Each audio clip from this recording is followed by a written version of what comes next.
Have you ever wondered how easy wholesaling really is? Before you go buying another coaching program, you might want to hear what I have to say about this. I can save you a lot of time and money. You might be really surprised what my answer is, so make sure you tune in to hear it. Keep watching to learn my honest opinion of how easy wholesaling really is.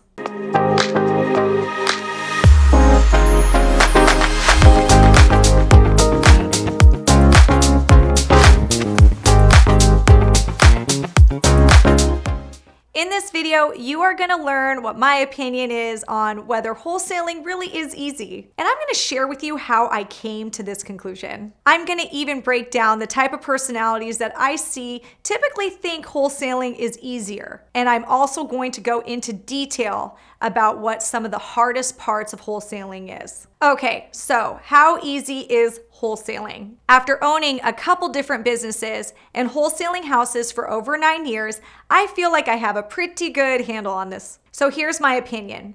Wholesaling houses is not easy, but it works if you do the work. Compare wholesaling to any other entrepreneurial hustle or any business you start. Owning a restaurant, being a real estate agent, opening up a mortgage brokerage. Any type of business that you start is going to be hard, and that's no exception to real estate investing or wholesaling houses. So let's get into the personality types that typically think wholesaling is easy or do better in a wholesaling business. These people are self-starters. They have excellent follow-through. When they set out to do a task, they complete it no matter what. These people have a no excuses type mentality. Whatever they set out to do, they achieve it. These are people that do not give up easily. People who can handle sales type positions and don't mind talking to people on the phone typically thrive in a wholesaling business because there is a large sales component to this industry. So you do have to be pretty comfortable with talking with people. My honest opinion is extreme introverts or people that absolutely hate sales will not thrive with wholesaling unless they find a way to hire out that sales component of the position. But most importantly, the people that struggle typically have lack of follow through, and they have a hard time motivating themselves when they need to do something that they don't have much interest in. So if you do have an issue with lack of follow through in other areas of your life, wholesaling might be tough, but I'm going to be pretty honest with you, having any type of business might be hard if you have that issue. So let's get into what are the hardest parts about wholesaling. The real estate business and real estate industry is always changing. So one of the hardest parts is that you're always having to change your business and you're always going to have to keep motivating to figuring out what is working at the current time. So it does require a fair amount of flexibility and ability to change. One of the most difficult areas that I hear all the time, and I've even personally felt, is making offers to sellers. A lot of people struggle with making seller offers because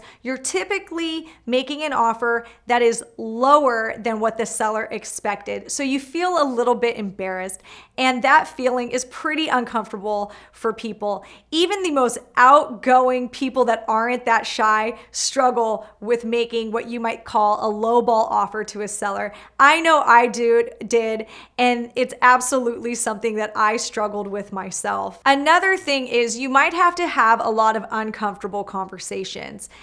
I think being in business in general, you are going to have to assert yourself more than if you were, say, working for a company and you just had a normal job.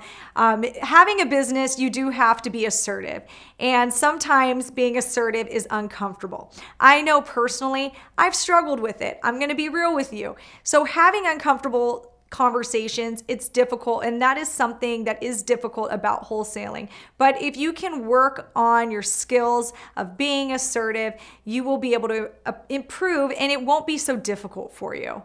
So I'm going to share with you some tips before you buy into a coaching program. So I have a coaching program and I have a ton of experience with students. I have today over 250 students that I have helped in their wholesaling business. And at this point, I can almost tell with 100% precision what type of student is going to thrive in my coaching program. In my experience, I meet a lot of people that have that go-getter type mentality, and they absolutely kill it in wholesaling. But unfortunately, I do meet some people that don't. An example of a student that had that mentality was my student, David. This guy is amazing.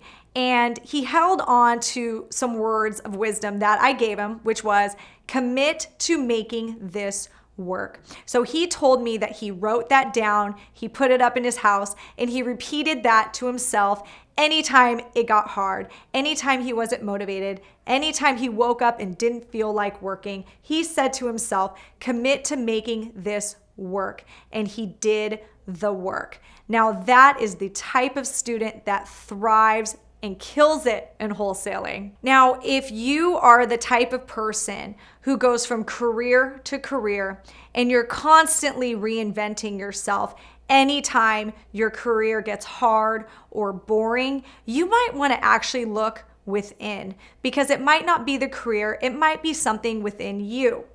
It might be that when something gets hard is when you have the tendency to give up. When there is resistance, you have the tendency to resist and change your path. If you notice this trend, and hey, it's okay.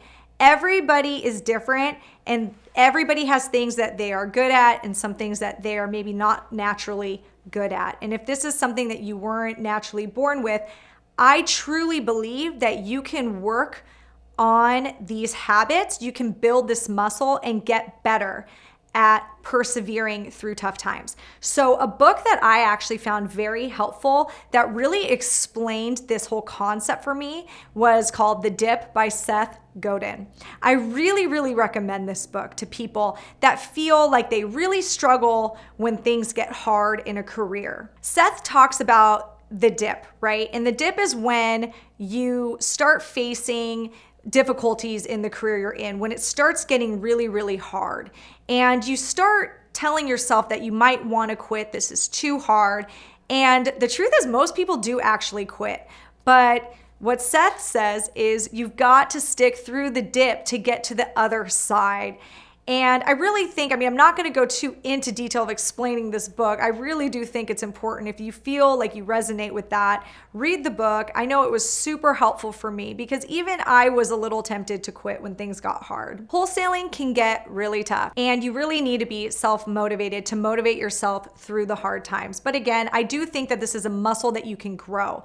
So do yourself a favor, pick up that book I recommended if you do feel like you have a hard time motivating yourself when things get tough. Now, we all have a journey.